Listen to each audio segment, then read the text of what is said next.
Alright everybody, welcome to video 6. In video 6 we're going to go ahead and go over the net present value calculation in Excel, and we have a couple questions to kind of go over. First question is, what is the present value of a 5-year ordinary annuity of $200 plus an additional $1,000 at the end of year 5 if the interest rate is 6%? So with the net present value calc, we need a couple things. The first thing we need is the interest rate, and then we'll need the cash flows by time period. And so we have a present value of 5-year ordinary annuity, so I went ahead and mapped out 5 different periods here. It's an ordinary annuity, so what it happens at the end of the period. So the end of basically at 1, we'll have $200. Year 2, same. 3, 4, and 5. It says, but then it also says, so this is the annual payment of the question.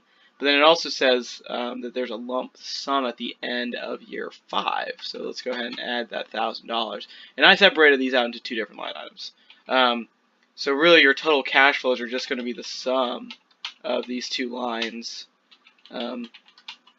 Copy them all the way over, and this is what we'll use to build our net present value calculation.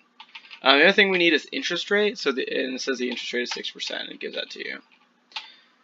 So for net present value, it's actually pretty simple. It's net NPV for net present value, and you only really need two different things for this calculation. The first one's rate, which we see here. So I'll go ahead and highlight 6%. But then also it says value 1, value 2, value 3, and that's where we're gonna go ahead and do an array. Go ahead and basically highlight that, finish it off, and we're pretty much done with that calculation. Notice though that I started at the beginning of the array at array at 1 because there was no initial, well, it's $0, so there's no reason. We could also just bring this out, and it should be, actually it's not the same answer. I apologize. Take that back. So start at the first period. When you start doing this calculation.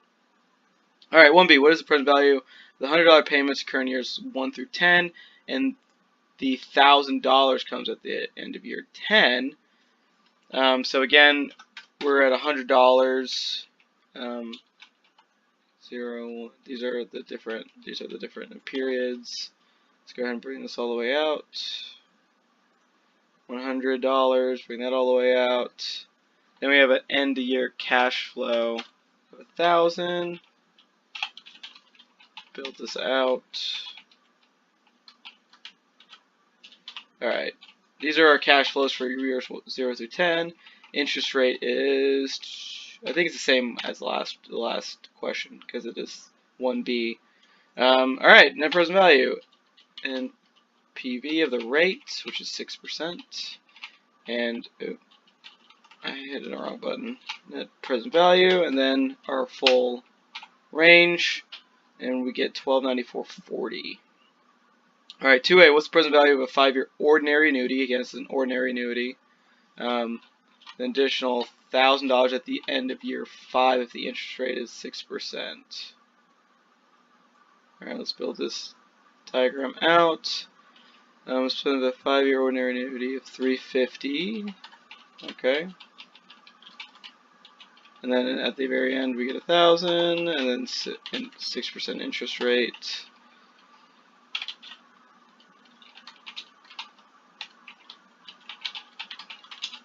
Alright. NPV. Start with the rate, and why I keep hitting the wrong button.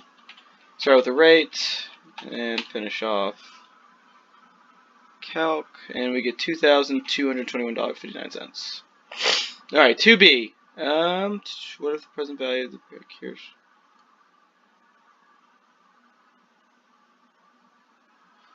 how is this different from the last question?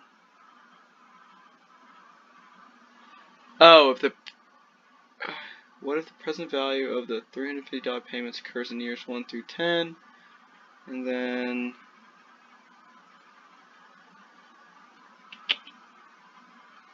okay, Oh, I guess it's the same question, it's just going out longer.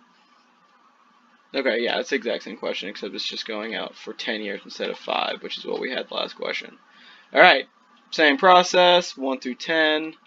It's 0 there, 350 from year 1 all the way to year 10.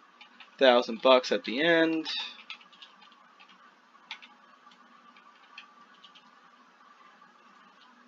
Equals NPV. Oh, I didn't put in the right. I need to do that. And I also didn't even do my sum function. Alright, so interest rate is same, 6%, and then we'll do a sum again of the annual payments in the lump sum. And we get $3,134.43. Now this last question's a little bit trickier, actually. Basically, we're assuming different cash flow stream for the different years. So start with easy. The interest rate is 8%. It gives that to you. Year 0, 1, 2, 3, 4. 0 times 0, 150 in year 1, 200 in year 2, 0, and then 500.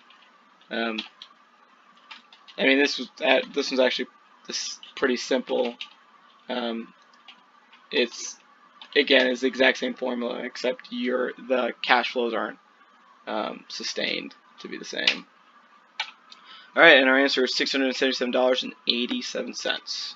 Okay, that's it on net present value. I'll see you guys next for internal rate of return.